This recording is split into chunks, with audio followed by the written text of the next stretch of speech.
세상을 구원하시기 위한 뜻을 가지고 계셨습니다. 그리고 그 뜻은 아브라함과 그의 자손인 이스라엘을 택하심으로 구체적으로 그 하나님의 뜻이 나타나기 시작했습니다. 하나님께서는 창세전에 이미 택한 인류를 구원하시기 위해 아브라함과 그의 자손인 이스라엘을 택하셨고요. 그리고 그 택한 이스라엘을 통하여 어떤 방법을 사용하셔서 그 구원을 하나님께서는 이루어 나가시는데 그 어떤 방법은 바로 언약입니다. 그래서 성경은 언약이라는 관점으로 풀어나갈 수 있습니다. 하나님은 아담과 창조 언약을 맺으셨고 홍수 이후 노아와 언약을 맺으셔서 무지개로 언약 관계를 보여주셨습니다. 아브라함과 모세와 다윗은 하나님과 언약을 맺었고 그 언약에 근거하여 하나님은 이스라엘을 지키시고 인도하셨습니다. 이스라엘이 어떤 선한 일을 행하거나 어떤 선한 일을 할 가능성이 있어서 하나님은 이스라엘을 사랑하시고 지키신 것이 아니라 하나님은 이스라엘과 맺은 약속을 지키시기 위해서 아브라함과 모세와 다윗과 맺은 언약을 하나님께서는 지키시기 위하여 이스라엘을 지키시고 인도하셨습니다. 그리고 오늘 나눈 예레미야를 통하여 보여주신 이 하나님의 새 언약을 통하여 하나님은 구원의 약속을 이루어 나가셨습니다. 계속해서 약속을 따라 언약을 따라 하나님의 뜻, 구원의 뜻이 이루어지고 있는 것입니다. 그리고 신약에서 이 예언, 이 언약들은 성취되어집니다. 이렇게 중요한 구속의 언약을 통하여 성경의 맥을 잡을 수 있는데 이렇게 성경을 보는 관점을 바로 언약신학이라고 합니다. 바로 이 언약신학은 장로교회 신학의 핵심이요 정수라 할 수 있습니다. 많은 분들이 이것이 우리에게 무슨 유익이 있을 것인가 라고 물으실 수도 있지만 언약을 통하여 성경을 보는 이 관점은 우리가 성경을 볼 때 예수 그리스도를 통한 하나님의 구원 역사를 분명하게 드러내 주기 때문에 우리에게 매우 유익한 관점입니다. 이 언약 신학을 통하여 예수 그리스도가 밝히 드러나기 때문에 구약 성경을 끝까지 붙들고 있을 수 있는 것입니다. 장로교회의 뿌리가 전통적으로 이어져 온 이 견고한 언약 신학이 밑바탕 되어 있고 견고한 이 언약 신학을 바탕으로 건전한 성경 해석이 이루어지기 때문에 다른 교단들도 교리적인 문제가 있을 경우에 대부분 장로교회의 신학을 의존합니다. 그렇기 때문에 우리는 때로 좀 장로교회 우리가 늘 속해 있는 교단이다 보니까 장로교회가 무슨 그렇게 대단하냐고 생각할 수도 있겠지만 제가 공부하면 공부할수록 뿌리가 튼튼한 장로교회에 속해 있다는 사실이 얼마나 감사한지 모릅니다. 저는 장로교인이기 때문에 장로교인이라는 사실에 자부심을 가지고 있는 사람입니다. 언약신학에 대해서 잠깐 간단하게 말씀을 드렸습니다. 오늘 함께 나누는 말씀은 예레미야 31장 31절에서 40절의 말씀인데 우리는 이 본문을 말할 때 새 언약이라고 이름합니다. R.C. 스프로울 목사님이 말하듯이 이 새 언약은 갑자기 생겨난 어떤 것이 아닙니다. 하나님이 그 이전에 노아, 아브라함, 다윗 등과 맺었던 언약들과 긴밀하게 연관되어 있는 것입니다. 예전의 신앙의 위인들과 구약의 신앙의 위인들과 맺었던 하나님의 약속들은 바로 이 새 언약 아래서 성취되고 구체적으로 나타나 보이는 것입니다. 다시 말하면 이전에는 약간 희미하게 보여졌던 하나님의 약속이 점점 더 선명하게 보이는 것입니다. 물론 우리는 신약을 알고 있기 때문에 이 말씀이 무엇을 의미하는지는 너무나 명확하게 알 수 있는 것입니다. 왜요? 언약이 성취되어졌기 때문에 그렇습니다. 오늘 함께 나누고 있는 이 예레미야 이 본문은 역사적인 사실을 기술하는 부분도 아니고 서로 어떤 인물들이 대화하는 대화체도 아닙니다. 이 본문은 신탁입니다. 신탁이란 하나님이 직접 사람들에게 그의 능력과 영광, 그의 특성과 성격, 그의 의지, 방법들과 계획들을 보여주어 인간에게 알린다라는 뜻입니다. 즉 하나님의 자기 선포, 계시가 바로 신탁입니다. 하나님의 선포, 즉 신의 계시는 인간의 의향을 물어보거나 반응을 이끌어내지 않습니다. 물어보는 게 아니에요. 내가 이거 할 텐데 너는 이렇게 할래? 이것이 아닙니다. 그냥 하나님이 창조주요, 주권자요, 심판주로서 인간에게 자신의 뜻을 통보하는 것입니다.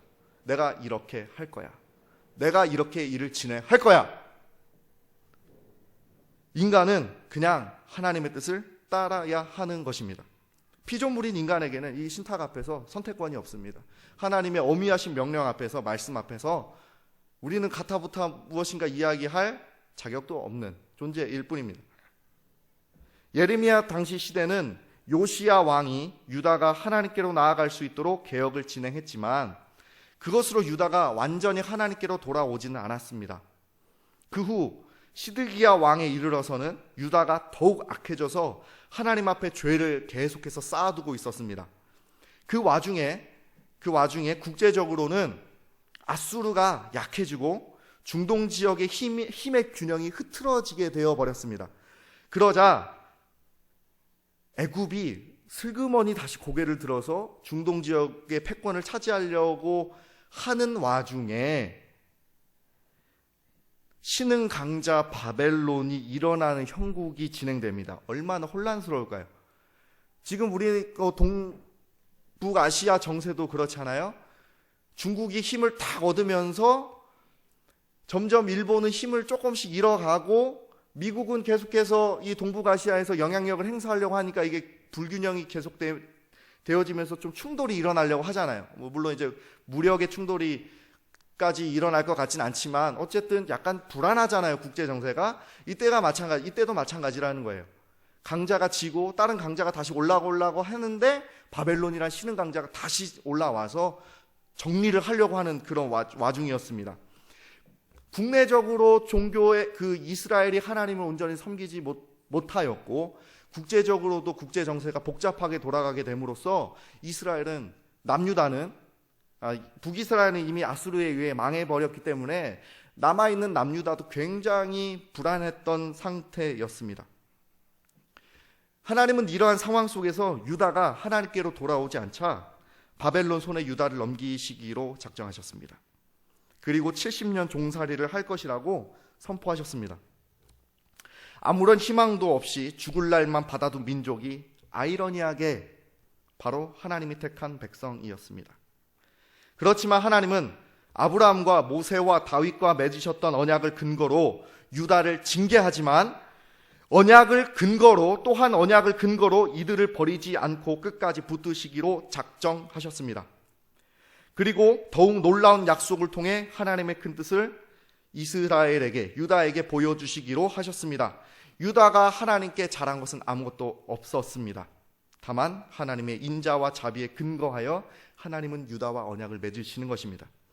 32절에서는 바로 이 새 언약은 이스라엘의 조상들의 손을 잡고 애굽 땅에서 인도하여 내던 날에 맺은 것과 같지 아니하다고 하나님은 말씀합니다. 이스라엘 조상들의 손을 잡고 애굽 땅에서 인도하여 내던 날에 맺은 것, 바로 모세를 통하여 이스라엘과 맺었던 출애굽기 24장 8절의 시내산 언약과 같지 않다라고 말을 하는 겁니다. 한번 출애굽기 24장 8절의 말씀을 다 같이 한번 읽어보도록 하겠습니다. 모세가 그 피를 가지고 백성에게 뿌리며 이르되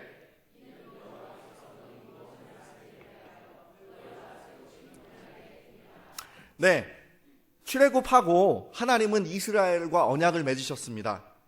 나는 너희 하나님이 되고 너희는 나의 백성이 될 것이다 라는 언약을 맺으셨어요. 그런데 이 시내산 언약이 주어지고 언약 백성으로서 어떻게 그러면 살아갈 것인가가 주어지는 것이 십계명이고 율법이잖아요. 율법과 십계명을 지키지 않음으로 언약이 파기되어져 버립니다. 이스라엘이 일방적으로 언약을 깨뜨려 버린 거예요. 부모와 자녀와의 관계에서도 맺은 약속은 지켜야 되잖아요. 그것이 사람의 도리잖아요. 그런데 피조물인 인간이, 그리고 피조물인 인간일 뿐만 아니라 애굽에서 종살이하고 있었던 이스라엘을 하나님께서 구원하셨어요. 그 관계에서 하나님과 언약을 맺었는데 이스라엘은 하나님의 언약을 발로 걷어 차버리게 되는 거예요. 그 이후로 이스라엘은 계속해서 하나님의 뜻을 저버림으로 언약 관계를 깨뜨려 버리게 되어버린 거예요. 즉 하나님은 이스라엘의 하나님이 되고 이스라엘은 하나님의 백성이 되는 관계가 깨어져 버린 것입니다. 이를 하나님은 결혼관계에 비유하면서 남편 되시는 하나님을 버린 이스라엘의 음행을 지적한 것입니다. 돌이킬 수 없는 이별이죠. 작별이죠. 바로 유다가 자행했던 모든 죄악들은 바로 하나님과의 언약에 불순종한 것입니다. 유다가 십계명을 어긴 것은 단순히 율법을 어긴 것이 아니라 하나님과 맺은 언약의 조항을 지키지 않음으로써 나는 이제 하나님의 백성이 아니고 하나님도 나의 주인이 아니다 라고 이스라엘이 선언해 버린 것입니다.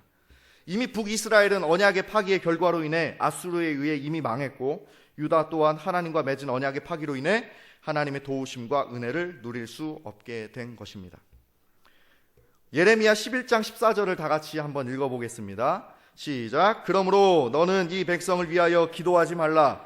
그들을 위하여 부르짖거나 구하지 말라. 그들이 그 고난으로 말미암아 내게 부르짖을 때에 내가 그들에게서 듣지 아니하리라. 아멘. 예레미야 11장 14절에서는 하나님께서 이렇게 아까 읽은 것처럼 말씀하시죠. 언약이 깨어진 상태는 바로 하나님과 아무런 관계가 없는 상태를 말합니다. 하나님이 나의 하나님이 아닌데, 그리고 이 백성이 내 백성이 아닌데 기도해봤자 무슨 소용이 있겠습니까? 내 백성이 아닌데 남의 백성이 남의 자녀가 와가지고 나에게 울부짖는다 하더라도 내가 뭐하러 내 자녀가 아닌 사람의 눈물을 닦아줄 필요가 있나요? 그럴 필요가 없어요. 하나님이 언약을 파기한 것이 아니기 때문에 굳이 하나님이 이스라엘을 붙드셔야 할 이유도 의무도 없는 것입니다. 그러니까 예레미야 보고 말씀하시는 거예요. 이스라엘은 내 백성이 아니니까 선지자 너 예레미야는 이들을 위해서 기도하지 마. 무서운 말씀이죠. 이렇게 하나님과의 언약 관계가 깨어지게 될 때 사람은 무엇을 할 수 있을까요? 다시 이스라엘이 언약의 조건들을 이행하면 하나님이 다시 언약을 맺으실까요? 천만의 말씀입니다. 국가 간의 조약이 파기되었을 때 다시 조약을 맺지 않는 이상 다시 그 조약이 스스로 부활하거나 효력을 발휘하지 않습니다. 깨어지면 그걸로 끝이에요. 다시 맺든지 뭐 해야지 새롭게 조약이 다시 은근슬쩍 연결되어지거나 맺어질 수 없습니다. 이스라엘과 하나님과 맺은 언약이 바로 그렇습니다. 언약의 파기는 그리고 전적으로 이스라엘에게 있었습니다. 따라서 이스라엘이 아무리 노력을 한다 하더라도 하나님과의 언약은 다시 성립될 수 없습니다. 만약에 언약이 파기되어지는 그 결과에 하나님의 책임이 있다면 이스라엘의 지도자와 하나님이 이게 만나가지고 하나님도 잘못했으니까 다시 새롭게 시작해 봅시다 라면 될 텐데 하나님은 잘못한 게 없었거든요. 일방적인 이스라엘이 일방적으로 하나님 언약을 깨뜨려 버렸거든요. 그러니까 하나님은 이스라엘과 다시 언약을 맺을 이유도 책임도 없었습니다. 언약은 원래 하나님께서 이스라엘을 먼저 사랑하셔서 손을 내미신 것이었습니다. 하나님은 더 이상 손을 내밀지 않으면 하나님이 더 이상 손을 내밀지 않으면 이스라엘은 하나님과 언약을 맺을 수가 없었던 것입니다. 구약 성경 전반에 나타난 하나님과 이스라엘과 맺었던 그 언약은 하나님께서 일방적으로 사랑을 베푸셔서 맺은 언약이지 이스라엘이 사정사정해서 맺은 언약도 아니었습니다. 배은망덕한 이스라엘은 그렇게 하나님을 떠났습니다. 그렇다면 성경에서는 언약을 왜 이리 중요하게 강조하고 있을까요? 그리고 설교자인 저는 왜 이렇게 언약을 중요하게 지금 설교하고 있을까요? 그 답은 간단합니다. 언약은 하나님께서 베푸시는 구원과 직접적으로 연관을 가지고 있습니다. 언약은 구원을 향해 있습니다. 하나님이 이스라엘을 지키시고 보호하신 이유가 바로 하나님이 이스라엘과 언약을 맺었기 때문에 그런 것입니다. 간단히 말해서 우리의 구원은 바로 예수 그리스도를 믿음으로 말미암아 주어지는 하나님의 은혜의 선물입니다. 하나님이 베푸시는 구원으로 인해 우리가 하나님의 자녀가 되었기 때문에 하나님이 우리를 지키시고 보호하시는 거예요. 하나님께서 우리를 구원하셨기 때문에 하나님은 우리를 지키시는 거예요. 하나님은 우리의 아버지이시기 때문에 우리의 기도를 들어 응답하시는 거예요. 바로 예수 그리스도는 갑자기 하늘에서 뚝 떨어지신 분이 아니라 구약의 역사 가운데 이스라엘과 맺은 언약의 성취로 오신 분이 바로 예수님이라는 거예요. 따라서 구약의 성도들은 십계명과 같은 율법의 준수, 제사 제도를 통하여 구원을 얻는 것이 아닙니다. 언약이 주어짐으로 이스라엘에게 십계명과 율법이 주어졌고요. 제사 제도가 본격적으로 일어나게 되는데, 율법 준수와 제사 제도의 이행은 이스라엘이 하나님과 맺은 언약을 신뢰하고 있느냐, 그리고 언약을 주신 하나님을 신뢰하고 있느냐, 언약의 성취로 오실 메시아를 믿고 기다리고 있느냐를 보여주는 표지일 뿐입니다. 바로 언약이 중요한 이유는 언약이 가리키는 종착점이 바로 오실 메시아, 즉 예수 그리스도이기 때문입니다. 언약은 예수님을 향해 있습니다. 그리고 언약의 결과로 주어지는 율법이나 이런 것들 전부 다 예수님을 향해 있어요. 제사 제도의 이행 때문에 구원을 얻는 것이 아니라 제사 제도가 가리키고 있는, 십계명이 가리키고 있는, 그 밖에 수많은 율법들이 가리키고 있는 분이 바로 예수님이기 때문에 언약이 중요한 거예요.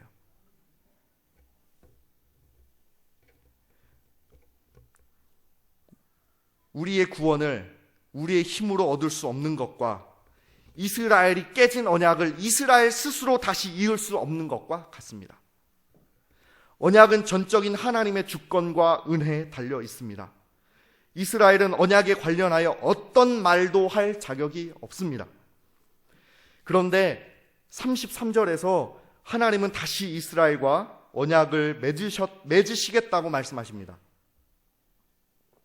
이것이 바로 전적인 하나님의 주권적 은혜요, 지극한 성삼위 하나님의 사랑입니다.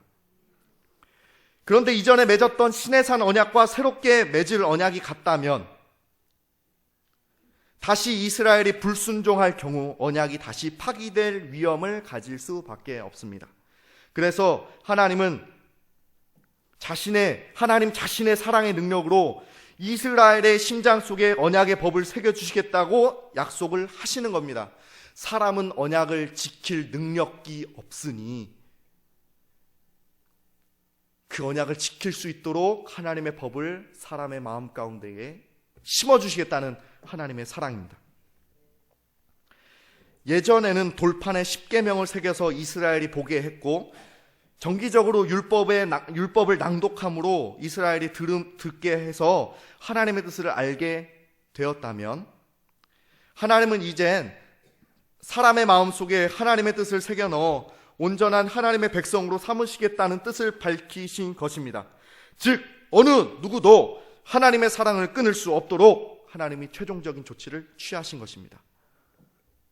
은혜죠. 사랑이죠. 이스라엘이 계속해서 하나님의 언약을 발로 걷어차버리는데 하나님은 끝까지 사랑하셔서 그 언약 백성으로 이스라엘을 끌어당기고 계신다는 거예요.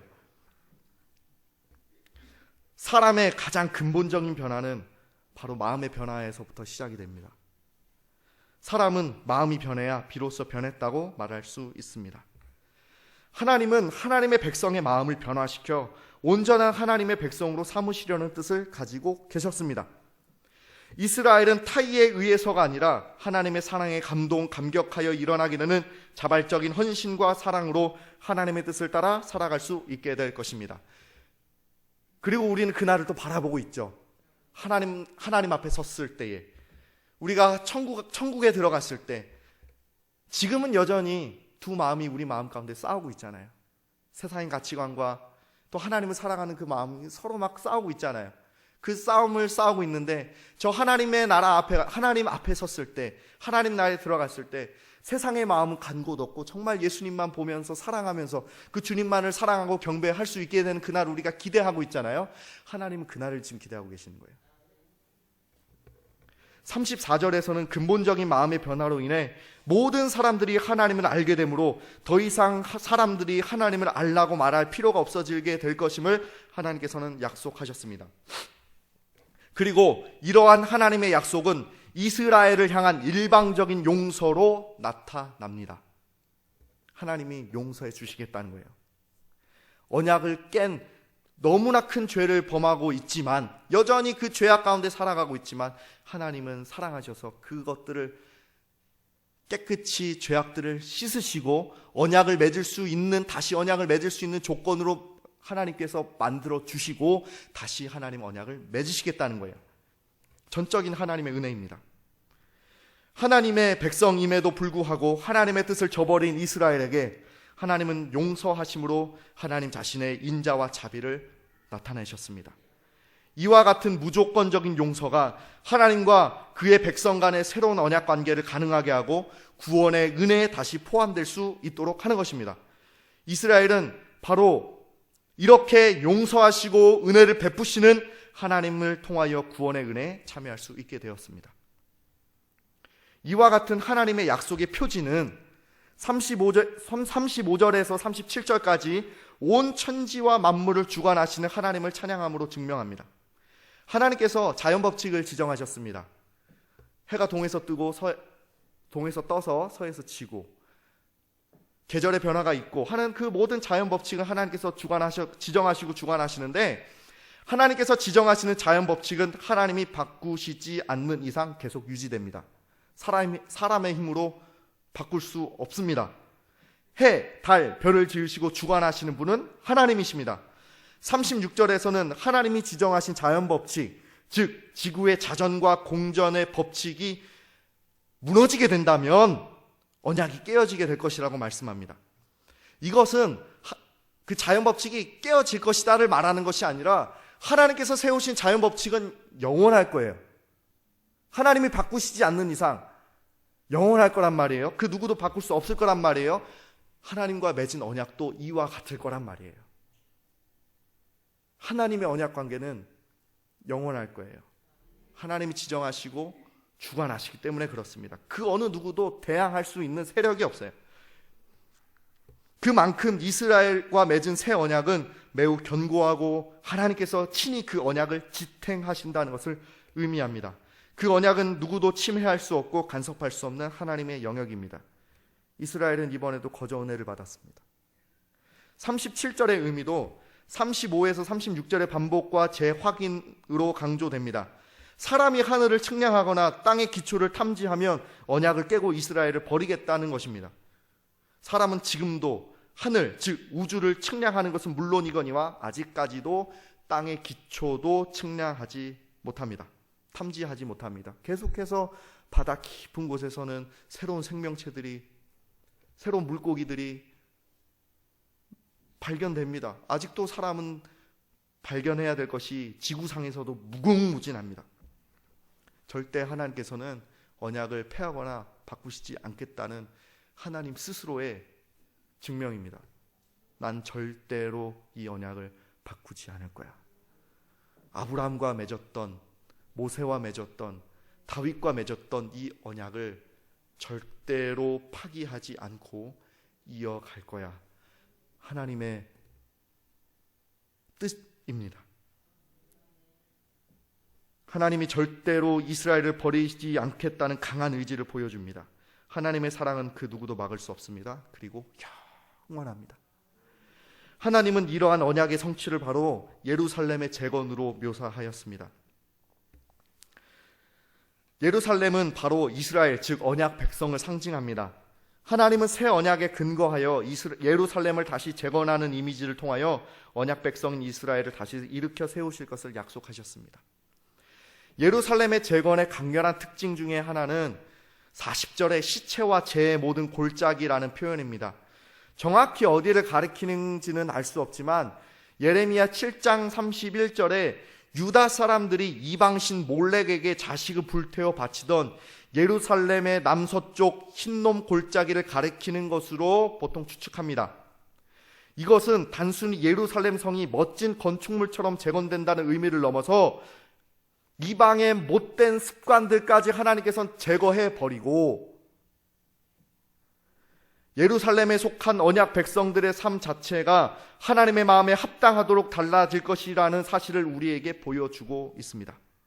이러한 하나님의 계획은 하나님이 스스로 영원할 것이라고 선언하셨기 때문에 반드시 이루어지게 될 것입니다. 언약 백성은 하나님의 주권으로 인해 구원을 얻게 될 것입니다. 모세가 신명기 30장 6절에서 하나님의 말씀을 전했습니다. 30장 6절을 신명기 30장 6절을 함께 읽겠습니다. 네, 하나님 여호와께서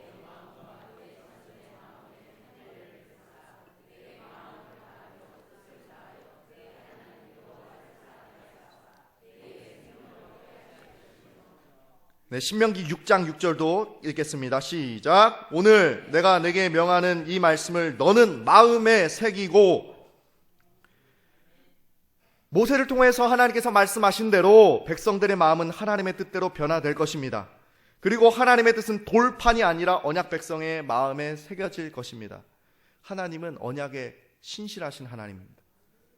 이스라엘은 언약을 계속해서 깨뜨렸어요.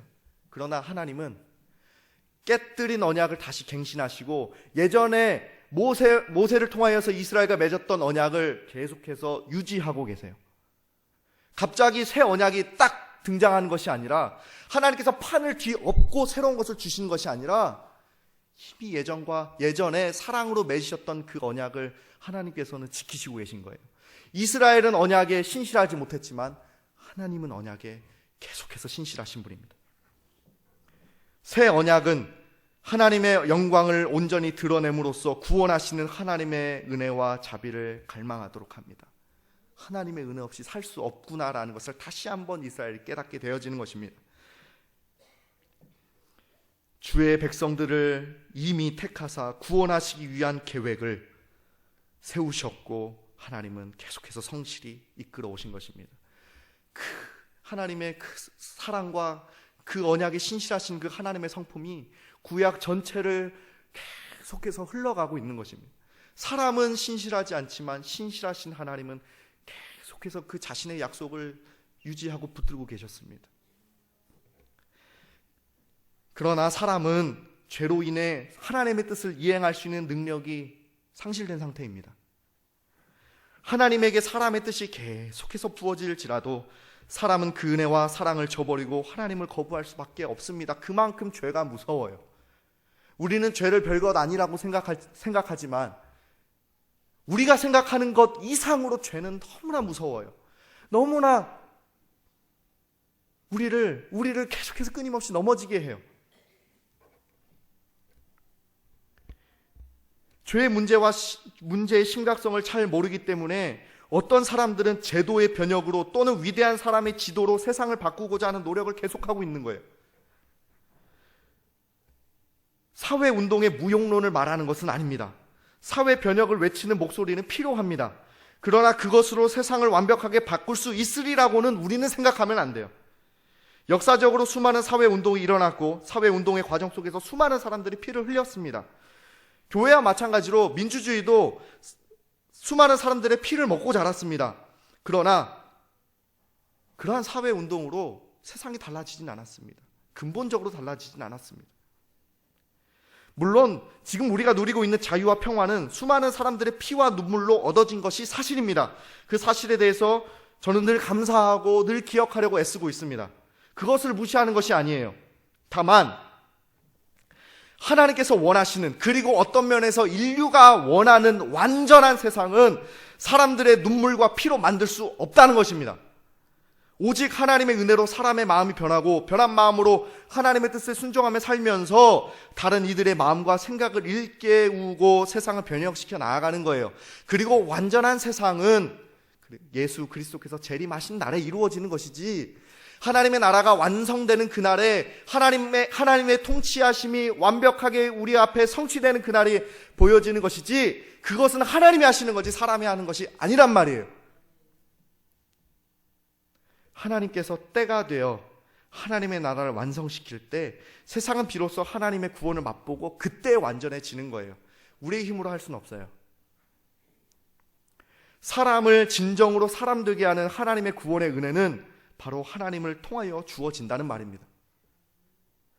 물론 우리가 받은 은혜에 감사하고 우리의 삶 가운데 하나님의 뜻을 어떻게 행하며 살아갈까 고민하고 하나님의 은혜를 붙들고 살면서 우리 삶을 하나님께서 다스리시는 영역으로 확장시켜 나가야 되는 것은 사실이지만, 내가 세상을 완전하게 할 수 있다라고는 절대 생각하면 안 됩니다. 그건 우리의 영역이 아닙니다. 세상은 그렇지만 또한 세상은 사람이 하나님의 은혜로 변화된 사람이 모여 하나님의 뜻을 살 때 비로소 조금씩 변화되는 것입니다. 초대교회 당시에는 어린이와 여자 그리고 노예는 사람 취급을 받지도 못했습니다. 로마 시대 한 예수님 당시쯤에 활동했던 로마 시대의 지성인들이었던 키케로나 세네카 등과 같은 철학자들조차 이러한 어린이와 여자, 노예를 사람 취급하지 않았던 문화와 관습 속에서 어린이들을 부모의 의지대로 내다 버리거나 죽이거나 노예로 팔거나 자신의 아내를 남에게 대여하는 일, 노예를 주인의 마음대로 죽이는 등과 같은 일들을 철학자들조차 정당하게 여겼어요. 그래도 된다라고 그 사람들은 가르쳤습니다. 말도 안 되죠, 우리의 입장에서. 그러나 초대교회 성도들은 이러한 일들에 대해서 반대했어요. 이것은 하나님 뜻이 아니다. 온 인류를 사랑하시는 하나님의 뜻에 부딪힌다. 모든 인류는 예수 그리스도 안에서 평등하다 라는 것들을 가르치게 시작합니다. 그래서 사람들의 인식을 바꾸기 시작해요. 그러한 사랑으로 살아가기 시작해요. 그러한 사랑으로 노예와 어린이와 여자들을 사랑하기 시작합니다. 교회 구성원으로서 또한 우리가 예수 그리스도 하나님의 형상대로 입은 자로서 사랑하기 시작합니다. 점점 그러한 일들이 진행되니까 이방인들이, 로마 사람들이 자신들의 문화와 관습이 부끄러워지기 시작한 거예요. 우리는 뭔가? 라는 도전들이 일어나기 시작한 거예요. 그래서 나중에 자성과 구제, 인권 신장이 활발하게 진행되면서 로마 제국의 제도가 점차 바뀌어 나간 거예요. 이런 식으로 그리스도인들은 천천히 하나님의 뜻대로 세상을 바꾸어 나간 거죠. 그러한 변화는 몇 세대에 걸쳐 일어나서 세상 사람들은 그것이 하나님의 뜻인 줄도 몰랐지만 그러나 세상은 하나님의 뜻을 따라 조금씩 갱신되어져 나갔습니다. 그리고 이러한 일들은 지금도 계속해서 일어나고 있고 계속해서 앞으로도 일어나게 될 것입니다. 지금 하나님의 말씀으로 자라나는 자녀들을 통하여 계속해서 일어나게 될 거예요. 이러한 일들은 계속해서 역사 속에서 교회를 통하여서 계속해서 일어납니다. 이렇게 초대교회 그리스도인들이 어떻게 세상을 하나님의 뜻대로 변혁시켜 나가는데 귀하게 사용되어질 수 있었을까요? 그리스도의 복음의 능력으로 가능하게 되어졌습니다. 교회의 동력은 복음으로 역사하시는 성령님의 능력으로 말미암습니다. 바로 하나님께서 예레미야를 통하여 맺으신 새 언약이 바로 예수 그리스도를 통하여 성취되어졌기 때문에, 그리고 최종적인 하나님의 마지막 구원의 날을 기대하고 있기 때문에 가능한 것입니다. 우리는 예수 그리스도를 통하여 성취된 새 언약 안에 살고 있는 언약 백성입니다. 누가복음 22장 14절에서 23절은 유월절에 거행된 예수님의 최후의 만찬의 장면을 우리에게 보여주고 있습니다.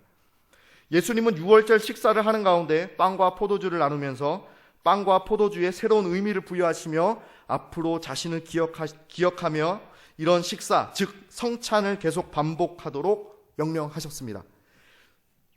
누가복음 22장 20절에서 주님은 저녁 먹은 후에 잔도 그와 같이 하여 이르시되 이 잔은 내 피로 세우는 새 언약이니 곧 너희를 위하여 붓는 것이라 라고 말씀하십니다. 바로 포도주 잔을 새 언약의 징표로 말씀하고 있는 것입니다. 이렇게 함으로써 모세가 출애굽기 24장 8절에서 시내산에서 언약의 피를 이스라엘 백성들에게 뿌린 사건을 상기시키고 있습니다. 언약을 맺으면서 모세가 피를 뿌리면서 이것이 하나님과 이스라엘과 맺은 언약의 증거다라고 말씀하시는 것처럼 예수님은 포도주를 드시면서 이 잔은 내 피로 세우는 새 언약이니 곧 너희를 위하여 붓는 것이라 라고 말씀하십니다. 또 한편으로 예레미야 31장 31절에서 40절에 기록된 새 언약을 반영하고 있습니다. 바로 우리 주님의 죽음은 바로 새 언약의 성취로 나타나는 것입니다. 예수님이 행하셨던 기적, 예수님이 하셨던 말씀, 예수님이 하셨던 모든 행동은 갑자기 그냥 예수님이 짠 하고 그냥 새로운 거를 탁 던지신 게 아니에요. 구약에 선포되었던 그 언약의 말씀, 그 하나님의 말씀을 주님께서는 성취하고 계시는 거예요. 그래서 예수님의 행적들을 살펴보면서 구약을 보면 하나님이 이렇게 일하셨구나 라는 것들이 보여지게 되는 겁니다. 사랑하는 주님은 새 언약 아래서 죄인들을 대신하여 죽으셨습니다.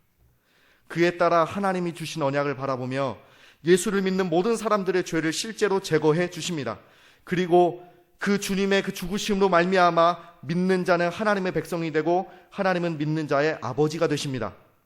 삼위일체 하나님의 삼위이신 성령 하나님은 예수님께서 요한복음 14장 16절에서 내가 아버지께 구하겠으니 그가 또 다른 보혜사를 너희에게 주사 영원토록 너희와 함께 있게 하리니 라고 말씀하신 바와 같이 성령으로 우리 마음에 하나님의 생명과 진리를 새겨버리십니다. 그리고 주님은 요한복음 14장 20절에서 그날에는 내가 아버지 안에 너희가 내 안에 내가 너희 안에 거하는 것을 너희가 알리라 라고 계속해서 예수를 믿음으로 말미암아 새 언약 안에 거하게 된 우리의 모습을 말씀하십니다. 새 언약의 성취 아래 지금 우리는 살고 있습니다. 하나님의 법, 성령이 그 진리가 우리 마음 가운데에 거했습니다. 초대교회 그리스도인들이 그리고 2000년 가까운 세월 동안 신앙을 지켰던 우리의 신앙의 선배들이 성령님으로 말미암아 마음에 새겨진 하나님의 뜻을 품고 주의 교회를 지키고 하나님의 언약 안에 살았고 예수를 믿음으로 구원받았습니다. 우리 주님이 오신 날을 기념하는 성탄절이 딱 열흘 앞으로 다가왔습니다. 기독교의 오랜 전통이었기 때문에 기독교 전통 아래 있는 서양의 많은 사람들은 전통적인 명절로 성탄절을 지킬 것입니다. 명절로 지킬 것입니다. 그리고 서양 문화의 영향을 받고 연말을 즐기는 우리나라의 많은 사람들은 성탄절을 즐거운 휴일로 지킬 것입니다. 어차피 예수를 믿지 않는 사람들에게 성탄절이 그 본연의 모습대로 지켜질 것이라고는 기대할 수 없습니다. 그건 당연합니다. 예수님을 안 믿는데 성탄절에 그 사람들에게 무슨 의미가 있겠어요? 그냥 즐거운 휴일이죠. 백화점과 많은 상점들은 고가의 물건들을 열심히 판매할 것이고 사람들은 사치와 자기 만족에 즐거워할 것이고 모텔은 연인들로 차고 넘쳐서 방이 없을 것입니다. 인류를 구원하시고자 이 땅에 오신 예수님을 기념하는 성탄절에 언약을 성취하시는 예수님을 기념하는 성탄절에 오히려 사람들은 하나님의 진노를 불러일으키고 스스로 망하게 하는 일에 전력을 다할 것입니다. 한마디로 지금 세상은 너무나 어리석고 여전히 죄악이 관영한 상태 안에 있습니다. 혼란스럽습니다. 혼란스럽다고 강조하지 않아도 지난 일주일에 대한민국과 국제사회에 무슨 일이 있었는지 체크만 해도 지금 세상이 얼마나 혼란스러운지는 잘 알고 계실 거라 생각합니다. 방송국은 참 어떤 면에서 참 쉬울 거예요. 보도할 거리가 너무 많아요. 큰일들이 빵빵 터지니까 그냥 그것만 보도해도 매일매일 9시 뉴스 1시간을 충분히 채우고도 남아요. 그러한 세상에 우리는 살고 있습니다. 죄악이 관영한 상태에 있습니다. 언제 하나님이 징계하시고 심판하셔도 하나도 이상할 것이 없는 세상이 바로 지금 이 시대입니다. 천지창조 이후로부터 인류를 구원하시기 위하여 예수 그리스도를 보내주시기로 하신 하나님의 약속은 많은 선지자들과 왕들을 통하여 구약 성경의 전체적인 흐름 가운데 재확인되었고 수천 년 동안 변함없이 지켜져 결국 인간으로 오신 하나님의 아들 예수님을 통하여 이루어졌습니다.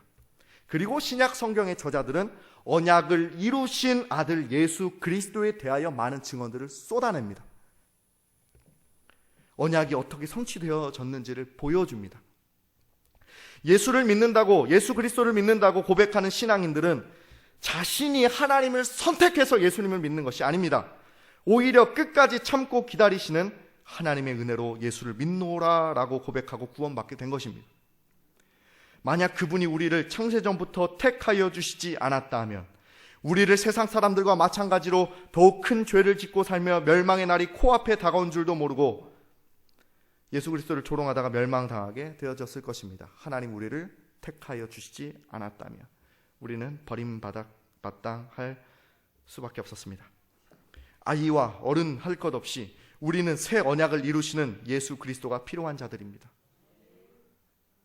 우리는 우리 스스로 하나님의 뜻을 알 수도 이룰 수도 없는 무익한 자들입니다. 하나님의 은혜로 우리는 지금까지 살아왔습니다.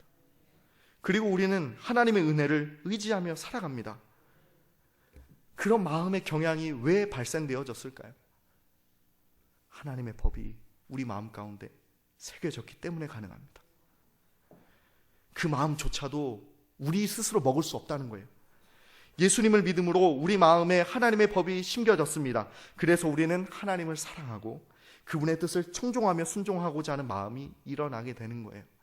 세상으로 가려고 하는 우리 마음의 경향이, 죄의 경향이 일어났을 때 하나님의 법이, 성령이 우리의 마음을 제어하시는 겁니다. 폭주하는 기관차 같은 우리 영혼을 주의 그리스도의 그 법이, 성령의 법이 우리를 제어하고 계시는 겁니다. 또한 우리가 하나님의 뜻을 이루며 산다고 한들 사실 하나님께 영광이 더해지는 것도 아닙니다. 우리가 무슨 일을 한다 해서 하나님께 영광이 더해질까요? 하나님은 처음부터 완전히 영화로우신 분입니다. 그런데도 하나님은 우리가 올려드리는 영광을 기대하고 있습니다. 이 일이 가능한 것은 성육신과 십자가의 죽음 그리고 부활을 통하여 새 언약을 이루셔서 우리로 하여금 구원의 은혜를 누리고 하나님의 영광에 동참할 수 있도록 인도하시는 예수님께서 언약을 성실하게 이루셨음을 보여주고 있기 때문에 가능합니다. 주님의 은혜 안에서 하나님의 그 성령의 법이 우리 안에 있기 때문에 성령의 능력으로 영화로우신 그 하나님의 영이 우리 안에 계심으로 말미암아 그 하나님을 영화롭게 하는 그것이, 그 영광이 밝히 비추어지게 되는 거예요. 내가 어떤 일을 해서가 아니라 스스로 영화로우신 성령이 우리 안에 계시기 때문에 그 성령이 빛으로 하나님을 영화롭게 하는 거지, 우리가 하나님을 영화롭게 할 수 있는 방법도 가능성도 없습니다. 한 영혼이 구원받고 구원의 기쁨을 누리고 있는 것, 그 하나님의 그 은혜를 기뻐하며 감사하는 것이 바로 하나님을 가장 영화롭게 하는 방법입니다. 새 언약을 예수님께서 성취하심으로 하나님의 지극한 사랑으로 말미암아 주어지는 구원이 믿는 자에게 주어집니다. 이것이 바로 하나님의 영광이 밝히 드러나는 일입니다. 가장 뛰어난 수리공은 아무도 못 고치는 시계나 자동차를 말끔하게 고치는 것입니다. 가장 뛰어난 의사는 아무도 고치지 못하는 질병을 깨끗하게 낫게 하는 것입니다. 모든 이름 위에 가장 뛰어난 예수님은 그 누구도 어찌할 수 없는 구제불능이며 무익하고 더럽고 악한 우리를 구원하셨습니다. 사람도 아닌 우리를 참으로 사람 되게 하셨습니다. 그분의 영광은 바로 여기서 밝히 드러납니다. 예수 믿고 구원받았다고요? 그러면 그 안에 계신 성령님으로 그 성령의 빛으로 반짝반짝 비추어지는 사람입니다. 나 자신의 소망, 우리 아이들의 자녀들의 소망, 우리 교회의 소망, 조국교회와 이 나라 민족의 소망, 온 세계와 열방의 소망은 바로 새 언약을 성취하신 예수 그리스도께 있습니다. 그분의 영광이 우리와 우리 아이들, 교회와 나라, 온 열방을 붙드실 것입니다. 세상에서 하나님의 백성으로 그 언약 안에서 그 즐겁게 하나님을 기뻐하며 살고자 한다면 예수 그리스도를 붙들어야 됩니다. 우리를 위해 이 땅에 오신 예수님, 이 참 인간이요 참 하나님이신 그 예수 그리스도를 붙들어야 됩니다. 그분이 주시는 인내와 지혜로 우리는 살아가야 합니다. 우리 모두 오직 예수 그리스도라는 소망을 가지고 2013년에 성탄절을 맞이하면 좋겠습니다.